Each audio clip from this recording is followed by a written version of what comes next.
We are officially back in Michigan. It's Wednesday, October something. We got in about 5 a.m. and we're just pulling up to my sister's house. We're gonna unload some of our gear and regroup a little bit here for a couple months here in Michigan before hitting the road again. And this video is a big thank you to our car that made it. Driving this little Chevy Aveo. It's been on the road treating us well for 3 months. Over 10,000 miles. And yeah, we're gonna show you everything we got in here. Up front in the driver's seat, we have a little club for some extra security if we're in major cities or something. We've got a little power inverter, that way we can charge cell phones, camera batteries, what have you. We got our GPS. I don't think it's too useful. It's useful when you're looking up someone's address or something, but for your road trip exploration, it's better just to use a bunch of maps. It's easier to explore that way. This is very important, at least I think so. This is a little speed radar detector. I got a speeding ticket for like $430 in Oregon on a road trip, and that sucked really bad, so then I picked this up. When you get a speed radar detector, get something in the mid-range, don't get cheap ones. Some of the cheap ones don't work very well, and you don't need to spend a ton of money. This is a Beltronics 995. I think it's about $150 or something. But ever since I've had this, knock on wood, haven't had a speeding ticket. We got water bottles, water jug. Keep those filled all the time. Saves you money on sodas and other crap. This bad boy is riding pretty low, but it just goes to show you that you can make it to Alaska in nearly any type of car. When we pulled to a rest stop in Montana, a guy had laughed at us when we told him we were going to Alaska. He thought we were never going to make it. So we showed him. Space is important, organization is important. I definitely recommend a rooftop carrier. This is where we store pretty much all our camp gear and sleep stuff. It's not packed well right now. We've got a bunch of extra blankets. I think the coldest night we camped, it was maybe 28 degrees. And you've got our tent here. We've got our sleeping pad. We've got my backpack here. We've got our 2-burner camp stove. This is one of our most important items packed in the car. We pretty much cook all our meals on this. Propane can only costs $3 or $5, and this would last us for about 3 to 4 weeks, depending on how much we were cooking. When we started the trip, we had a little bit of firewood and coal takes forever to heat up and get going, and takes up a lot of space in the car, and you only get a couple meals out of a bag. Firewood takes up a lot of space. There's very few places where we're able to have an open fire.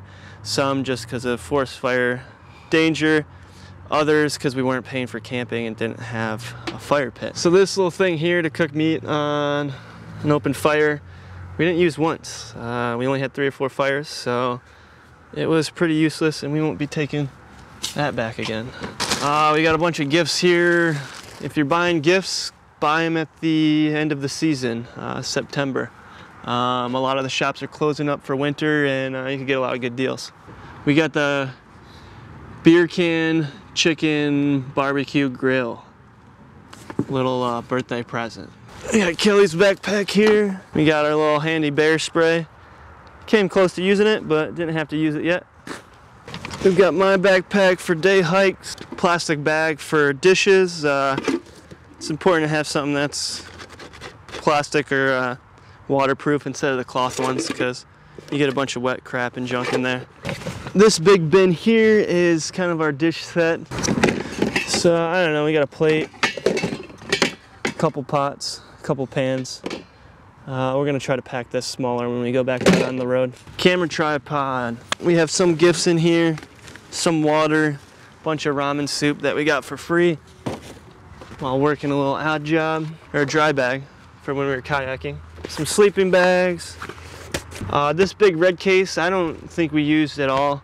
What do we got? Some construction paper, a bunch of envelopes, some art supplies, some random knickknacks. We're not taking this back out on the road. Extension cord. Didn't really need that. We thought we were gonna do more lighting stuff. Got a couple hatchets, those came in handy every now and then. This is our library. We got two boxes of books and maps. Cooler is very important. It's a challenge to keep it cold. We usually get ice every 2 or 3 days. We usually try to get a grocery shop for about a week, and it worked out pretty well. Saved us some money. This is our food bin, all our dry food, and then the rest of our food in our cooler. So we got a pillow here. Those aren't my tampons. Let's pull all this stuff out. This is our safety trunk, big black trunk. It's a Pelican case, $16.90. This is what we lock valuables and stuff in. It's got a combination lock. Some lenses. This right here is my big djembe drum. I don't think we're gonna take it on the road again. It came in handy a few times. Probably made a couple $100 playing it on the street, but takes up way too much space in the car for what it's worth. Kelly's day bag, colder climate clothes. Kelly brought a hammock. Behind the seat here, keep dirty laundry. We didn't get new tires before we went out, and we've officially worn them to the end of their life. Check it out right here. You can see, yeah, they're completely bald and the threads poking through. So we're gonna have to get new tires before we hit the road again. So there you have it. Here's our car and all of our stuff. We didn't need everything that we took, but it got us to Alaska and made it happen. So thanks for watching, and if you have any more questions planning your road trip, drop us a line. Peace.